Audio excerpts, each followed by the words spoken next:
Hello all, ఇవాళ నేను మీకు 2020లో రిలీజ్ అయిన టెనెట్ అనే హాలీవుడ్ మూవీని ఎక్స్ప్లెయిన్ చేస్తున్నాను. ఇది క్రిస్టఫర్ నోలన్ డైరెక్ట్ చేయడం జరిగింది. మనకి ఆల్రెడీ క్రిస్టఫర్ నోలన్ మూవీస్లో ఉండే కాంప్లెక్సిటీ గురించి తెలుసు, కానీ ఈ మూవీలో అది చాలా ఎక్కువగా ఉంటుంది. మీరు ఈ మూవీ చూడకపోతే మాత్రం మూవీ చూసాకే ఈ వీడియో చూడండి, లేదంటే ఒక మంచి సినిమాటిక్ ఎక్స్పీరియన్స్ని మిస్ అవుతారు. ఇంకా ఈ మూవీ స్టోరీ తెలుసుకునే ముందు ఈ మూవీని అర్థం చేసుకోవడానికి కొన్ని విషయాలు తెలియాలి. అవి తెలియకుండా మూవీ చూస్తే మనకి ఒక్క ముక్క కూడా అర్థం కాదు. అవేంటో నేను మీకు చెప్తాను. ఈ మూవీ టైటిల్ టెనెట్ పాలిండ్రోమ్గా ఉంటుంది. అంటే ముందు నుండి అలాగే వెనక నుండి చదివినా ఒకలాగే అనిపిస్తుంది. అలాగే ఈ మూవీలోని సేటర్, రోటాస్, ఒపేరా, ఎరిపో వీటిని పాలిండ్రోమ్గా ఉండే సేటర్ స్క్వేర్ నుండి తీసుకోవడం జరిగింది. ఇదొక్కటే కాదు, ఈ మూవీ కూడా పాలిండ్రోమ్గానే ఉంటుంది. మూవీ స్టార్ట్ అయ్యేది అలాగే ఎండ్ అయ్యేది కూడా 14th డేట్. ఈ మూవీ స్టోరీ బ్రీఫ్గా చెప్పాలంటే, ప్రజెంట్లో ఉన్న మనం ఎన్విరాన్మెంట్ని అంతా నాశనం చేసి ఫ్యూచర్ జనరేషన్ బ్రతకడానికి అనుకూలంగా లేకుండా చేశాము. దాంతో మన ఫ్యూచర్లో ఉన్న ఒక సైంటిస్ట్ అల్గరిథంని కనిపెట్టి పాస్ట్ ఎంట్రోపీ రివర్స్ చేయాలని అనుకుంటుంది. అల్గరిథం అనేది ఒక సాఫ్ట్వేర్ లాంటిది.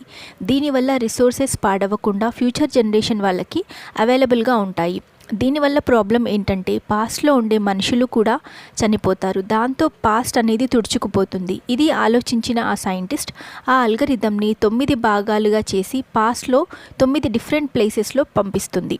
కానీ అదే ఫ్యూచర్కి చెందిన వాళ్ళు పాస్ట్ని నాశనం చేయాలని అనుకుంటారు. దాంతో ప్రజెంట్లో సేటర్ అనే వ్యక్తిని చూస్ చేసుకొని అతని ద్వారా ప్రజెంట్లో ఉన్న వాళ్ళని చంపేయాలని అనుకుంటారు. దీన్ని టెనెంట్ అనే ఆర్గనైజేషన్కి చెందిన ఒక వ్యక్తి ఆపేస్తాడు. ఇదే ఈ మూవీ స్టోరీ. అలాగే ఈ మూవీకి సంబంధించిన కొన్ని ఇంపార్టెంట్ టర్మ్స్ని కూడా నేను ఎక్స్ప్లెయిన్ చేస్తాను. మొదటిది ఎంట్రోపీ. ఎంట్రోపీ అనేది సృష్టిలో జరిగే డిజార్డర్ని మెజర్ చేసేది. జనరల్గా టైంతో పాటు ఎంట్రోపీ పెరుగుతూ ఉంటుంది. బెస్ట్ ఎగ్జాంపుల్ చెప్పాలంటే, ఒక ఐస్ పీస్ కొంతసేపటి తర్వాత కరిగి వాటర్ అవుతుంది. ఈ ఫినామినానే ఎంట్రోపీ అని అంటారు. దీనికి మూవీకి ఏం సంబంధమో మీకు మూవీలో ముందు అర్థమవుతుంది. సెకండ్ది ఇన్వర్షన్. అంటే పాస్ట్ టైంలో జరిగింది మార్చడానికి మనుషులు టైంలో బ్యాక్ వెళ్ళొచ్చు. దాన్నే ఇన్వర్షన్ అంటారు. ఇక్కడ మనం నోటీస్ చేయాల్సింది ఏంటంటే, ఇలా ఇన్వర్ట్ అయ్యి అన్ఇన్వర్ట్ అనేది కొన్ని గంటలు లేకపోతే కొన్ని రోజులు మాత్రమే జరుగుతుంది. మ్యాక్సిమం టైం ఈ మూవీలో 1 వీక్ మాత్రమే ఇన్వర్ట్ అవ్వటం జరిగింది. ఎందుకంటే ఇన్వర్ట్ అయిన వాళ్ళు ఆ కండిషన్లో ఎక్కువసేపు ఉండటం కష్టం. అందుకే స్పెషల్ సూట్స్ అలాగే ఆక్సిజన్ మాస్క్ని యూస్ చేయడం జరిగింది. మూడవది టర్న్స్టైల్. ఇందాక చెప్పిన మనుషులు ఇన్వర్ట్ అవ్వటం అనేది దీంతోనే పాసిబుల్ అవుతుంది. దీనికి 2 డోర్స్ ఉంటాయి. ఒకటి రెడ్ కలర్, ఇంకొకటి బ్లూ కలర్. రెడ్ కలర్ డోర్లో వెళ్ళే వాళ్ళు టైంతో ముందుకు వెళ్తారు. బ్లూ కలర్ డోర్లో వెళ్ళేవారు టైంతో వెనక్కి వెళ్తారు. ఇదే కాదు, ఇన్వర్ట్ అయిన వాళ్ళు పర్స్పెక్టివ్ నుండి చూస్తే ఫార్వర్డ్లో ఉన్న వాళ్ళు వెనక్కి వెళ్తున్నట్టు, కొన్నిసార్లు వెహికల్స్ కూడా వెనక్కి మూవ్ అవుతున్నట్టుగా కనిపిస్తాయి. ఫోర్త్ది టెంపోరల్ పెన్సర్ మూవ్మెంట్. ఇది ఎక్కువగా మిలిటరీ ఆపరేషన్స్లో యూస్ చేస్తుంటారు. శత్రువులతో ఫైట్ చేయడానికి మిలిటరీ వాళ్ళు 2 గ్రూపులుగా విడిపోయి కొంతమంది ముందు నుండి అటాక్ చేస్తే ఇంకొంతమంది వెనక నుండి అటాక్ చేస్తారు. కాకపోతే ఈ మూవీలో మాత్రం కొంతమంది టైంలో ముందుకు వెళ్తుంటారు, ఇంకొంతమంది టైంతో వెనక్కి వెళ్తుంటారు. 5వది ఫ్రీపోర్ట్. ఫ్రీపోర్ట్ అనేది ఒక లాకర్ లాంటిది. ఇది ఎయిర్పోర్ట్లో ఉంటుంది. కొన్ని విలువైన వస్తువులని ఈ ఫ్రీపోర్ట్లో పెట్టుకుంటారు. మనం మూవీలో చూసిన టర్న్స్టైల్ అనే మెషిన్ ఫ్రీపోర్ట్లోనే ఉంటుంది. ఇంకా స్టోరీలోకి వెళ్తే 14th డేట్లో CIA సీక్రెట్ ఏజెంట్ అయిన ప్రొటాగనిస్ట్ ఒపేరా హౌస్లో ఉన్న అల్గరిథంకి సంబంధించిన 9th ఎలిమెంట్ ఉంటుందని తెలుసుకొని అక్కడికి వెళ్తాడు. అక్కడ జరిగిన యాక్షన్ సీక్వెన్స్లో ఒక red colour key chain bag వేసుకున్న పర్సన్ ఇన్వర్టెడ్ బుల్లెట్ కాల్చి ప్రొటాగనిస్ట్ని సేవ్ చేస్తాడు. అక్కడ 9th ఎలిమెంట్ ఉన్న పార్సల్ని కలెక్ట్ చేసుకున్న హీరోని అతని టీంని కొంతమంది బాగా కొట్టి వాళ్ళ ఏజెన్సీ సీక్రెట్స్ చెప్పమని అడుగుతారు. అప్పుడు ప్రొటాగనిస్ట్ సైనైడ్ పిల్ మింగి సూయిసైడ్ చేసుకోవాలని అనుకుంటాడు. కానీ అదొక టెస్ట్ అని తర్వాత తెలుస్తుంది. ఆ తర్వాత ప్రొటాగనిస్ట్ని టెనెట్ అనే సంస్థ రిక్రూట్ చేసుకుంటుంది. ఆ తర్వాత సీన్లో ప్రొటాగనిస్ట్ ఒక ఆమెని కలుస్తాడు. ఆమె అక్కడ ఉన్న ల్యాబ్లో ఇన్వర్టెడ్ బుల్లెట్స్ గురించి ఎక్స్ప్లెయిన్ చేస్తుంది. అవి ఫ్యూచర్లో ఉన్న మనుషులు తయారు చేసి పాస్ట్లోకి పంపించారని చెప్తుంది. ఆ ఇన్వర్టెడ్ బుల్లెట్స్ కాల్చినప్పుడు అవి బయటికి వెళ్లకుండా గన్ లోపలికి వస్తాయి. అలాగే కాల్చిన చోట హోల్ పడకుండా హోల్ అనేది మూసుకుపోతుంది.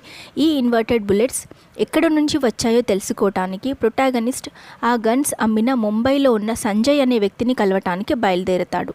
అప్పుడు ప్రొటాగనిస్ట్ నీల్ అనే ఇంకొక ఏజెంట్ని కలుస్తాడు. అక్కడ ప్రొటాగనిస్ట్ సంజయ్ వాళ్ళ వైఫ్ ప్రియాతో మాట్లాడతాడు. ప్రియా కూడా టెనెట్లో ఒక మెంబర్. ప్రియా ప్రొటాగనిస్ట్తో మేము నార్మల్ బుల్లెట్స్నే రష్యన్లో ఉన్న సేటర్ అనే వ్యక్తికి అమ్మేశామని, అతను వాటిని ఇన్వర్టెడ్ బుల్లెట్స్గా మార్చాడని చెప్తుంది. సేటర్ ఫ్యూచర్ మనుషులతో కమ్యూనికేట్ అవుతుంటాడని చెప్తుంది. ఆ తర్వాత ప్రొటాగనిస్ట్ మైకల్ క్రాస్బీ అనే వ్యక్తిని కలిసినప్పుడు అతను సేటర్ రష్యాలోని స్టాల్క్స్ 12 అనే ప్లేస్లో ఉండేవాడని, అతని ఫ్యూచర్లో ఉన్న వాళ్ళు ప్రజెంట్ని నాశనం చేయటానికి వాడుకుంటున్నారని, అలాగే సేటర్ని కలవాలంటే అతని వైఫ్ కేట్ని కలవాలని చెప్తాడు. కేట్ ఇంకా సేటర్ రిలేషన్షిప్ సరిగా ఉండదు. కేట్ తన ఫ్రెండ్ అరిపో దగ్గర నుండి ఒక గోయా పెయింటింగ్ ఒరిజినల్ అని సర్టిఫై చేస్తుంది. దాన్ని ఆమె హస్బెండ్ సేటర్ కొనుక్కుంటాడు. ఆ తర్వాత సేటర్కి తెలుస్తుంది అదొక ఫేక్ పెయింటింగ్ అని. దాంతో సేటర్కి కేట్ మీద నమ్మకం పోతుంది. దీనివల్ల సేటర్ కేట్ని బ్లాక్మెయిల్ చేస్తూ ఉంటాడు. అలాగే వాళ్ళ కొడుకుని కూడా కలవనివ్వకుండా చేస్తుంటాడు. దాంతో ప్రొటాగనిస్ట్ కేట్ని కలిసినప్పుడు నేను ఆ పెయింటింగ్ని కాల్చేస్తాను, అది లేకపోతే సేటర్ నిన్ను ఏమీ చేయలేడు, బదులుగా నువ్వు నన్ను సేటర్ని మీట్ అయ్యేలాగా ఏర్పాటు చేయని డీల్ కుదుర్చుకుంటాడు. ఆ పెయింటింగ్ అనేది ఓస్లో ఎయిర్పోర్ట్లో ఫ్రీపోర్ట్లో ఉంటుంది. ప్రొటాగనిస్ట్ నీల్ ఇంకా ఇంకొక వ్యక్తి కలిసి ఎయిర్పోర్ట్లో ఒక యాక్సిడెంట్ క్రియేట్ చేసి అక్కడ నుండి పెయింటింగ్ దొంగిలించాలని అనుకుంటారు. అక్కడే నీల్ ఇంకా ప్రొటాగనిస్ట్ ఇద్దరు మాస్క్ వేసుకున్న వ్యక్తులతో ఫైట్ చేయాల్సి వస్తుంది. ఈ సీన్ని గుర్తుంచుకోండి, ఎందుకంటే ఇదే సీన్ మళ్ళీ రిపీట్ అవుతుంది. అలాగే అక్కడే వీళ్ళు టన్ స్టైల్ని ఫస్ట్ టైం చూస్తారు. ఆ తర్వాత ప్రొటాగనిస్ట్ ప్రియాని కలిసినప్పుడు ప్రియా అదేంటో దాని గురించి అది ఎలా పనిచేస్తుందో ఎక్స్ప్లెయిన్ చేస్తుంది. ఆ తర్వాత ప్రొటాగనిస్ట్ కేట్ని కలిసి నేను ఆ పెయింటింగ్ని కాల్ చేశాను అని అబద్ధం చెప్పి నన్ను సేటర్ దగ్గరికి తీసుకువెళ్ళమని అడుగుతాడు. కానీ ఆ పెయింటింగ్ని సేటర్ ఆల్రెడీ ఫ్రీపోర్ట్ నుండి తీసేస్తాడు. అది ఎలా జరుగుతుంది అంటే టెంపోరల్ పెన్సర్ మూవ్మెంట్, అంటే సేటర్ టన్స్టైల్ యూస్ చేసి ఇన్వర్ట్ అయ్యి జరగబోయే వాటన్నిటిని మానిటర్ చేస్తూ ఉంటాడు. కేట్ ప్రొటాగనిస్ట్ని సేటర్ దగ్గరికి తీసుకువెళ్తుంది. అక్కడ కేట్ సేటర్ని చంపేయడానికి కూడా ప్రయత్నిస్తుంది. అక్కడ ప్రొటాగనిస్ట్ సేటర్ని సేవ్ చేస్తాడు. అక్కడే ప్రొటాగనిస్ట్ సేటర్తో ప్లూటోనియం సప్లై చేయడానికి డీల్ మాట్లాడుకుంటాడు. ఆ తర్వాత నీల్ ఇంకా ప్రొటాగనిస్ట్ పోలీస్ సెక్యూరిటీస్ నుంచి ఒక ఆరెంజ్ కలర్ బాక్స్ని దొంగతనం చేస్తారు. అది ఏదో కాదు, ఒపేరా హౌస్లో ఉక్రెయిన్ పోలీసుల హ్యాండ్ ఓవర్ చేసుకున్న అల్గరిథంలోని 9th పార్ట్. నీల్ ఇంకా ప్రొటాగనిస్ట్ కార్లో వెళ్తున్నప్పుడు ఇన్వర్టెడ్గా ఉన్న సేటర్ ఇంకొక కార్లో వచ్చి ఆ బాక్స్ ఇవ్వకపోతే కేట్ని చంపేస్తానని బెదిరిస్తాడు. ఇక్కడ కూడా సేమ్ టెంపోరల్ పిన్సర్ మూమెంట్ వల్ల సేటర్ ఇన్వర్ట్ అయ్యి అక్కడికి రాగలుగుతాడు. అలాగే ఇక్కడ మనకి ఇంకొక కార్ ఇన్వర్ట్గా వెళ్ళటం మనం గమనిస్తాము. ప్రొటాగనిస్ట్ సేటర్కి ఆరెంజ్ కలర్ బాక్స్ ఇచ్చి కేట్ని సేవ్ చేస్తాడు. కానీ ఆ బాక్స్లో అల్గరిథం ఉండదు. మళ్ళీ సేటర్ ఇంకా అతని మనుషులు టాలిన్ అనే ప్లేస్లో ఇంకొక ఫ్రీపోర్ట్లో ఉన్న టన్ స్టైల్లో ఇన్వర్ట్ అయ్యి అల్గరిథంలోని 9th పార్ట్ ఇవ్వమని ప్రొటాగనిస్ట్ని అడుగుతారు. ఈ ప్రాసెస్లో సేటర్ కేట్ని ఇన్వర్టెడ్ బుల్లెట్తో షూట్ చేస్తాడు. అప్పుడు ప్రొటాగనిస్ట్ ఆ 9th పార్ట్ కార్లో ఉందని చెప్తాడు. దీంతో ప్రొటాగనిస్ట్ సేటర్కి ఆ 9th పార్ట్ దొరకకూడదని ఇన్వర్ట్ అయ్యి కార్లో ట్రావెల్ చేస్తుంటాడు. ఇదే మనం ఇందాక సీన్లో చూసిన కార్ చేజింగ్ సీన్.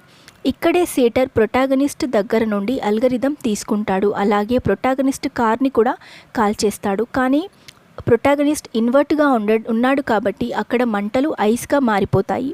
అలాగే ఇన్వర్టెడ్ బుల్లెట్తో షూట్ చేసిన క్యాట్ చావకుండా ఉండాలంటే ఆమెని ఇన్వర్ట్ చేయాలని అనుకుంటారు. దీనికోసం నీల్, ప్రొటాగనిస్ట్ ఇంకా కేట్ ఓస్లోలో ఉన్న ఫ్రీపోర్ట్లోని టన్ స్టైల్లో ఇన్వర్ట్ అవుతారు.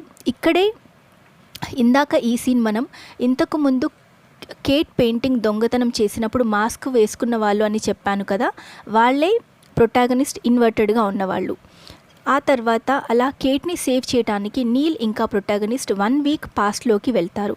ఆల్రెడీ ఎంట్రోపీ రివర్స్ చేసే 9th పార్ట్ సేటర్ దగ్గర ఉంది. సేటర్ తన హోమ్ టౌన్ అయిన స్టాల్క్ 12లో అల్గరిథంని పెట్టి అక్కడ ఒక బాంబ్తో అల్గరిథంని యాక్టివేట్ చేయాలని అనుకుంటాడు. అలాగే సేటర్ నయం చేయలేని క్యాన్సర్తో బాధపడుతూ ఉంటాడు. 14th డేట్ రోజు తన వైఫ్ కేట్తో టైం స్పెండ్ చేసి తను చనిపోతూ అదే రోజు అల్గరిథంని యాక్టివేట్ చేయాలని అనుకుంటాడు. అల్గరిథంని యాక్టివేట్ చేసే బటన్ సేటర్ చేతికి ఉన్న ఫిట్ బ్యాండ్లో ఉంటుంది. ఇలా జరగకుండా ఉండాలంటే కేట్ అక్కడికి వెళ్ళి సేటర్ని డైవర్ట్ చేయాలి. అలాగే నీల్ ఇంకా ప్రొటాగనిస్ట్ స్టాల్క్ 12 దగ్గర అల్గరిథంని అక్కడ నుండి తీసేయాలని అనుకుంటారు.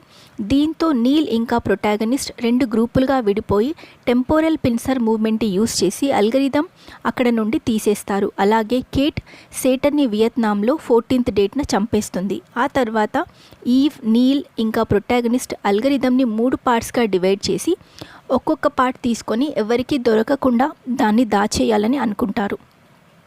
అప్పుడే ప్రొటాగనిస్ట్ మళ్ళీ నీల్ బ్యాక్ ప్యాక్ని ఆరెంజ్ కలర్ కీ చైన్ చూస్తాడు. దాంతో నిన్ను ఎవరు రిక్రూట్ చేశారని అడుగుతారు. అప్పుడు నీల్ నువ్వే రిక్రూట్ చేసుకున్నావని చెప్తాడు. దాంతో టెనెట్ అనేది ప్రొటాగనిస్ట్ స్టార్ట్ చేశాడని, ప్రొటాగనిస్ట్ కూడా ఫ్యూచర్కి చెందిన వాడని అర్థమవుతుంది. లాస్ట్ సీన్లో ప్రియా కేట్ని చంపేయాలని అనుకుంటుంది, కానీ ప్రొటాగనిస్ట్ ప్రియాని చంపేస్తాడు. కేట్ వాళ్ళ కొడుకుని స్కూల్ నుండి ఇంటికి తీసుకువెళ్ళే సీన్తో ఈ మూవీ అనేది ఎండ్ అవుతుంది. ఈ మూవీలో 2 డైలాగ్స్ ఉంటాయి. ఒకటి వాట్స్ హ్యాపెండ్ ఇన్వర్షన్ వల్ల థింగ్స్ అన్నీ ఏమీ మారిపోవు. అలాగే ఇంకొక డైలాగ్ కూడా ఉంటుంది, ఎక్కువగా అర్థం చేసుకోవడానికి ట్రై చేయకు, జస్ట్ ఫీల్ అవ్వు అని. నేను ఈ మూవీని 3 సార్లు చూడడంతో నాకు అలాగే అనిపించింది. ఈ మూవీని ఎన్నిసార్లు చూసినా ఇంకా ఏవో కొన్ని డౌట్స్ వస్తూనే ఉన్నాయి. కాబట్టి ఫైనల్గా అనిపించింది ఏంటంటే ఈ మూవీని అర్థం చేసుకోవడం కన్నా ఫీల్ అవటం బెటర్ అనిపించింది. ఎందుకంటే ఈ మూవీలో చాలా సీన్స్ బియాండ్ సైన్స్గా అనిపిస్తాయి. And that's all about the film tenant. నా ఎక్స్ప్లెనేషన్ మీకు నచ్చిందని అనుకుంటున్నాను. Thank you for watching my video and please like, subscribe to my channel. Thank you.